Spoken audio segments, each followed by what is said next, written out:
That Don't Sound Right is a podcast about talking the way we did before the internet. When you could not prove anyone right or wrong, all the expertise was contained in the people involved in the conversation. We hope you enjoy our conversations. And as you listen, if you find yourself silently saying, that don't sound right, send us a comment. You're one of us.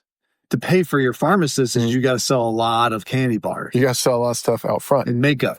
Now the problem is...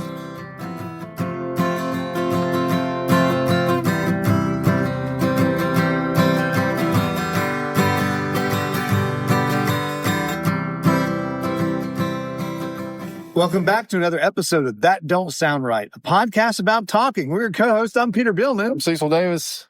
Third time's the charm, and Peter. We're trying to have a conversation without Googling or fact-checking, although we had to Google, how do we keep GarageBand from cutting off our recording after 8 seconds? So GarageBand evidently has an 8-bar standard sample. Which, I don't know why it's just 8 bars. I don't either. That's 8 seconds. Who would want to record something just for 8 bars? Certainly not a podcast. That can easily kill the conversation and the recording, if you will. We also killed the conversation last week because we had this past Saturday's episode was not supposed to be about expiration dates. It was supposed to be about pharmaceutical pricing. Right. But that episode, because of this glitch, didn't save fully. So we had to use the other episode for some reason, which did save. Yeah, for some reason it kept recording. Why did it keep recording? And so, Scott, we wish you happy birthday on last week's, it should have been last week's episode. Right. So happy birthday, Scott. Very belated listener number one. So we are now re-recording what should have been last week's episode. And it's basically the question I had, and we were talking about pharmaceutical prices. Yes. And how there's a lot of things that don't sound right. I think the first thing that don't sound right about pharmaceutical prices is why during the pandemic, when some medicines were hard to find or seemed to be very expensive, people were ordering from Canada, getting cheaper prices. Why are they so much more expensive here? Are they price controlled up there? What's going on? And the second thing of all, the second thing is some are pretty reasonably priced, even the non-generic. Right. But some of these are through the roof. Yeah. So what do you know about these with your extensive background in the pharmaceutical world? So just to keep myself in safe harbor, as they say, I'm going to speak about this from how you're experiencing it, from the retail world. That's right. That's like from my past life in retail. That's right. Not my current life, but my past life in retail pharmacy. So what is your past life in retail pharmacy? So I worked for an independent pharmacy. Okay. In Cary, North Carolina. All right. Which is now a bar. Which is what? It's now a bar called Pharmacy Bottle and Beverage. Oh, it's literally a bar now. It's now a bar. Have you been there? Yeah. We should. I would go in and tell them. Cecil, we should have recorded this episode. Oh, it'd been great. In the bar. Yeah. They don't have a picture of me up. I'm trying to. No, I'm saying they don't have a picture of me up. They should, but they don't. So I'm going to refer to this whole thing from the retail standpoint. And first of all, pharmaceutical pricing is not very transparent. The way this started out, and this is an old reference, there was a published book, an actual physical book of what they called AWP, average wholesale price. And so this was like a suggested retail price for drugs. Retail price. Yeah. Okay. And the thought is that you would negotiate with payers, meaning insurance. Okay. And it would be AWP plus some percentage. Right. Plus a dispensing fee. We would give the dispensing fee. And the dispensing fee was to cover like the cost of the label and the cost of the bottle. And the pharmacist and the tech doing all the work. And the pharmacist and time, supposedly. It's supposed to cover their overhead? Right. It's supposed to cover the overhead. All right. And that used to be relatively generous. Now, the trick was... So, hold on. We got 2 prices going on here right now. We've got the wholesale price. No, you said... the average wholesale price. So, that's not retail. That's not what you pay, no. No, retail. So, where did they come up with a retail price? So, the price that you pay, they would take the AWP and they would add a percentage to it. Okay. And then they would add a dispensing fee to it. Because that's in the old days. Okay. All right. Because there's different payees, right? There's insurance. Yeah. They're going to want a better rate than the typical cash payer. Yes. Which would be... And there's all kinds of rules around it. It can be very complex. Yeah. So to keep it simple, we're going to talk about the old AWP for a minute. All right. Now, the trick was to buy your drugs cheaper than AWP. So you would negotiate deals with your wholesaler. Okay. And you would get the drugs for cheaper than the published price. Right. And so you made a lot of your money in between what you actually paid for the drug and what you were able to sell it for your AWP and your markup. Right. Okay. So you always try it, but that... So in the spread, it's AWP's invoice, right? Yeah. All right. Yeah. And so that spread was always very secretive because the published price was the AWD price, but nobody knew what you were actually purchasing the drugs for, potentially, because of your negotiations with the wholesaler. Okay. And really, I'm surprised the AWP price almost meant nothing. Yeah. And insurance companies would, as they moved into the market, would reimburse you based on that AWP price. So you could do pretty well with it. All right. But as you can imagine, as things progressed and more information became available in databases, the insurance companies became pretty good at determining close to what you were purchasing these drugs for. Or they would purchase a pharmacy and they knew exactly what you were paying for. Yeah, now they know. Now they know. And in using all that knowledge and data, they are able to start driving down the costs, what they paid you. So they were able to drive down your reimbursement, and then they really tried to drive down dispensing fees. So the dispensing fees now do not cover labor and bottles and labels or anything like that. That's why there's hardly any more small pharmacies, because the only way you can offset that to pay for your pharmacist is you got to sell a lot of candy bars. You got to sell a lot of stuff out front. And makeup. Now the problem is you see a lot of CVS's and Walgreens are closing, and that's because all those candy bars they're selling out front, they're not selling that many of those anymore. Well, I can think of another reason why. What's that? There's systems behind the scenes that help us, the consumer, get our drugs and to make sure their inventory is always up to date and to alert us when there's problems with they're broken. They're completely broken. Do you mean like the apps? No. I think it's their back office databases. They're completely not functional because they don't have a way of maintaining their inventory. Their supply line. Yeah, they can't. I don't know if CVS is worse. But I tell you what, Walgreens, I've had way too many run-ins with life-threatening medications to think, if I have a life-threatening medication, I got to find someone else to do it. That's and pay cash. And so imagine your own supply stream in trucks. Yeah. You want that supply stream to be there. There's the same type of issues with pharmaceuticals. They're not always as secure as you might think they are. And so to get back to your questions, why are drugs cheaper overseas? Probably most of that has to do with insurance and pharmacy benefit managers. I just watched an article this week, a video about how powerful pharmacy benefit managers. Pharmacy benefit. And those are the ones. Are these individuals or are they like companies? They are companies. Okay. And they were originally started by pharmacists.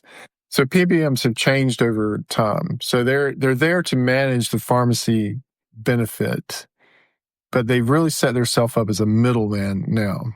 So instead of just managing that pharmacy benefit, they're also taking their cut, and that cut is not necessarily being passed on to the consumer. I think in their original iteration, they were there to negotiate prices to save you money and to save companies that negotiated with them money. However, now they have become this entity that takes their cut. And so instead of reducing prices for everybody, it's had the opposite effect of inflating prices, at least for the consumer. Are they like an agent for the insurance companies now? Right. They would handle the pharmacy benefit for a big insurance company. But right now, though, they're more like the agent, where they are actually getting the medicines themselves. Well, they're negotiating the contracts with the pharmacies. So they would come to you and tell you. Let's say I'm Walgreens. Yeah, they would come to you. And you're the pharmacy benefit manager. Yeah. What would you tell me? So the pharmacy benefit manager would be the one that told you what you were going to be reimbursed for. Okay, so I would say you're buying a thyroid drug, right? And the pharmacy benefit manager say, we will pay you every time you dispense this $5. $5 on top of no. They'll just say, and we're just making up the numbers. Okay, all right. We'll pay you $5. And out of that $5, you've got to cover your overhead, the drug, the bottle, the label, everything. Okay, all right. And you, in the simplest form, you'll say, okay, I'm good with that. And you would sign the contract. Or you would say, no, I'm not good with that. You don't sign the contract. But if you don't, then you're locked out of their whole population that they're serving. So if they represent 5 million lives in your area and you don't sign their contract, then you can't dispense those 5 million people can't use you. Right. So that's probably what's going on with me. Like in my particular insurance, I can only go to Walgreens, CVS, or one mail order, one of the online. That's all I can do. I can't go see an independent guy or gal to do my medicines. Right. So they want to. So they're telling you, here's what we'll give you for dispensing that, and you either sign the contract and have access to the market, or you don't, and you get locked down that market.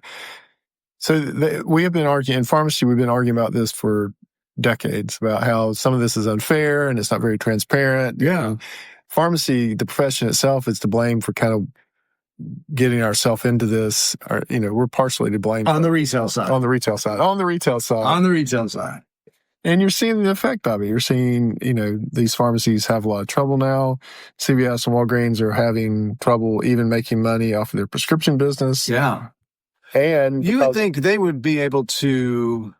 I mean, they're almost there's not too many people left in town to do this kind of stuff. Well, that's the big concern is when you take some of these pharmacies out, these CVS's, Walgreens, or independents out of the market, then you create pharmacy deserts. Yeah. It's like a food desert that we've talked about on the show before, where people may have to drive 30, 40, 50 minutes to get to a pharmacy. And, growing up, the pharmacists were called the poor man physician. And you may not have been able to afford to go to the physician, but you always could go to your local pharmacist, and there were certain things the pharmacist could do for you to mitigate things that you were going through. Right. Or actually fix it. Or actually fix it. Because you can, as a pharmacist, you could prescribe me antibiotics, right? Are you that? You can do that now typically not. Oh, really? No, we're not prescribers. There are pharmacists that are prescribers, but it's under certain situations. All right. So you really, a pharmacist could really only help somebody with over-the-counter stuff. For the most part. Okay. But again, if you were just looking for symptomatic relief and weren't able to go see a physician, you go see your local pharmacist, and they were able to do certain things for you. Well, I think that's one of the things we were also discussing on when we recorded last time was that there are many drugs that do not require prescription in other countries. Yeah, that's just difference in laws between what America will allow and what other countries will allow. And we talked about this in another episode about the pharmacist going extinct. Yeah, right. We talked about that absolutely. And part of the question is, should people be given more of the leeway to figure out what's best for them? Yeah, and again, that's an argument that's going on back and forth. Yeah. And the other question you had last time was about pricing is, really, when you think about pharmaceutical pricing, you have the ingredient cost. Right. And you had the manufacturing cost, and that should come up with your price. But I've seen new drugs come out. Oh, yeah. And they price all the strengths the same. All the strengths? So you might have a 5 milligram, a 10 milligram, 50 milligram, 20 milligram, and they'll all be priced. Our purchase price will be the same. Really? All the strengths. Okay. Which tells you that the active ingredient price is negligible. Right. Is what it tells me. They figured out a really easy way to make these. Yeah. And so all that is negligible. And then they're just pricing everything the same, which again is a little confusing. You would think if you had 5 milligrams more of the active ingredient, it should be a little bit more, but they price them all the same. Well, what's going on? Or if I only have 5 milligrams, it should be less than the 20. It should be less than the 20 milligrams. I have a feeling they're charging me the 20 milligram price on the 5 milligram pill. And we don't do pills anymore. We don't do pills anymore. Now, what's a pill? So you'd asked me this before. Pills, just to do an aside, we really don't use in pharmacy anymore. Pills were more of a hand-rolled pharmaceutical or machine-rolled pharmaceutical. But the last pills that I remember being on the market were Doan's pills, which were for backaches, or Carter's little pills, which I think were for bladder infections. So pills, by definition, are a spherical Like your sweater, when it pills up, it has those little balls of lint. Yeah, those are very... That's a pill. Yeah. But those are very, they vary inside. Yeah. So a tablet isn't a pill. A tablet is typically a mechanically pressed. Usually they're flat and round, but they're not a sphere. Why do medicines cost so much, especially the new ones? I mean, if we're thinking, the active ingredients, because the machine that makes these things probably makes them by the millions, right? Yeah. I mean, you're talking about in bulk. So I did work for a pharmaceutical company in the manufacturing side. I did an internship. Right.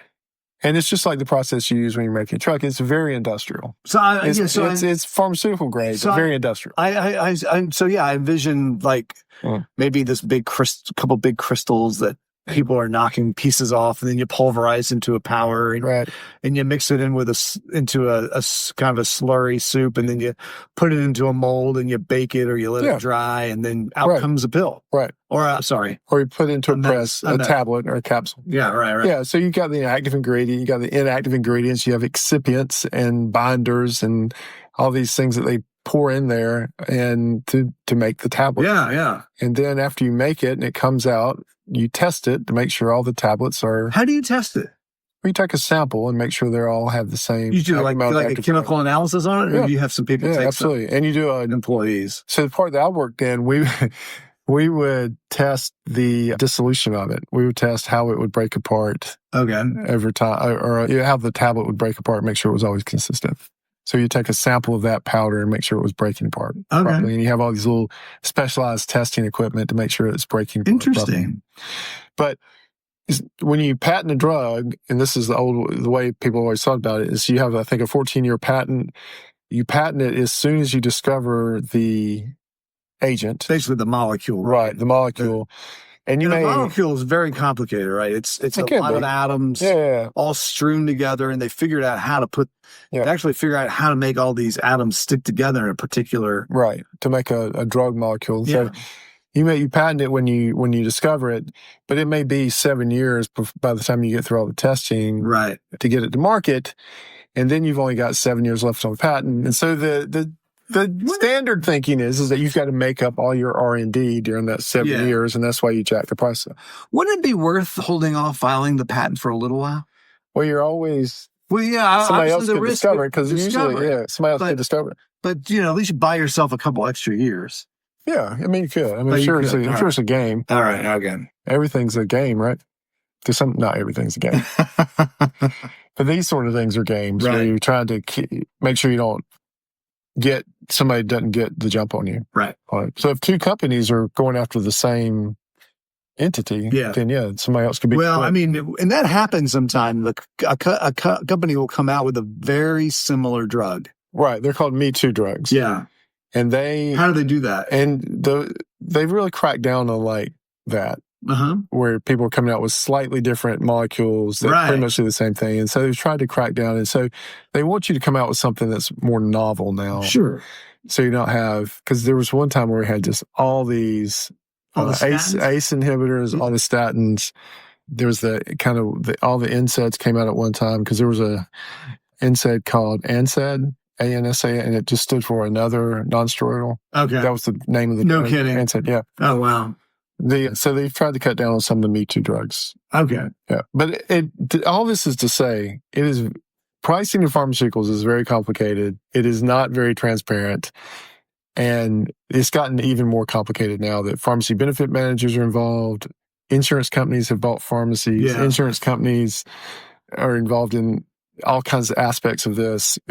Drugs have become more complicated. I mean, you've seen with like the weight loss drugs. I mean, these are more complicated entities. Cancer drugs are a whole different kind of pricing. Right. Super expensive. They have their own reimbursement groups that make sure they're paid for before you get them. Also, is there any truth to trying to suppress the production of generic medicines in order to favor the newer ones, which can generate more money and can't be copied because they're under patent? Yeah, I don't know. Because I would think these cancer drugs, which are so expensive, the price of them's got to be coming down. You would think. Because after 7 years, patent's up, let's get the generic one. Right. Yeah. I mean, we should be hitting there really, really soon. To me, when I look at it, except for some of the specialty drugs, to me, when I look at the drug landscape, for most things, there's good generics now. Yeah. Well, I feel like that, for most things, most standard things. As a pharmacist, right? Yeah. Generics are okay. Absolutely. Okay. Absolutely. Right. But all I'm saying is that there's lots of drugs out there now that are more complicated, chemo drugs, and they have specialty drugs that are you can only get through specialty pharmacies because they want to make sure that it's the correct patient and that the reimbursement is there for it. And so it's not straightforward pricing. It's not it's not just making something, pricing it, and selling. Well, I remember I had some early skin cancer. Mm. And they had this cream that you could put on. It was kind of kind of a low dose chemotherapy, and you'd rub it on. It would kind of burn actually, it was very clever. It knew the medicine would only burn the bad skin, and then that would come off, and then you're left with good skin. But I remember getting that, and then I forgot it was super expensive. Just this little tube of it. Right. But at the same time, the doctor had a coupon. And I ended up paying, just tens of dollars instead of hundreds of dollars on it. And used to, doctors had sample closets. I don't know if they have those much anymore. They used to get samples. Yeah. But the whole part of that was to get you to use those drugs. Right. Yeah. But I feel like that there's a whole realm of generic drugs that are no longer being made anymore that probably work just fine and are low cost, maybe too low cost that the companies can't make any money on. It's not worth to have the machines to do it. Yeah, you probably see some of that. And now we're just paying exorbitant prices for new medicines. The molecule has been changed. It's under patent. Right. Am I going in the right direction? There's probably some of that, but the other thing that happens is the brand name houses have a generic house too. Okay. Some of those drugs are made on the same line. Brand name and the drug line. And some of the generics, you'll actually look and it has the brand name stamp. No way. Yeah. Oh man. Yeah. There's just all pricing. There's probably more questions now than answers, but man, it's a good question. Pharmaceutical pricing doesn't sound right. I think it's because the consumer kind of feels that punch when they go to buy their medicines. And it seems like, the pharmacy's making all the money or there's something, but it's just a very complex system that's not very transparent. And you feel the crunch of it when you go to pick up your medicine. Yeah. But it don't sound right. But I think you've come to the end of this. Don't sound right. Before we close, we want to thank everyone for listening. If this is your first time and enjoyed the conversation, would you consider hitting the subscribe button on the platform you listen with? Also, if you're a longtime listener, give us a rating, leave us a review so others can easily find us and join the conversation. All right, That Don't Sound Right is a production of TSR Podcast in conjunction with Camel City Studios. I'm your co-host and sound engineer, Cecil. Peter is your other host and web designer. Camille's your barista. Emily does your graphic design. Ella does your Instagram. Giorgio tests our merchandise. Brent is our international brand ambassador. And as always, listener number one is Scott. So until next week, keep talking. And stay curious.